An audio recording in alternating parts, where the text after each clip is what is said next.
ভারতের নেপোলিয়ন কাকে বলা হয়? A Ashoka, B Harshavardhana, C Samudragupta, D Kanishka.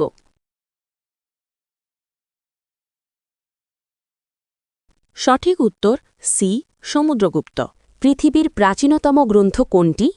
A Bible, B Quran, C Mahabharata, D Rigveda.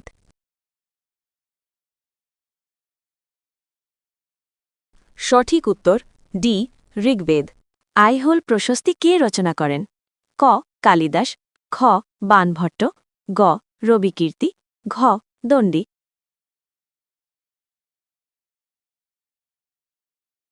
সঠিক উত্তর সি রবিকীর্তি। আপনার জন্য আজকের প্রশ্ন, দ্বিতীয় অশোক কাকে বলা হয়? এ সমুদ্রগুপ্ত, বি হর্ষবর্ধন, সি চন্দ্রগুপ্ত দ্বিতীয়, ডি কনিষ্ক। আপনাদের উত্তর কমেন্টে জানান। গতকালের উত্তর সি চন্দ্রগুপ্ত মৌর্য।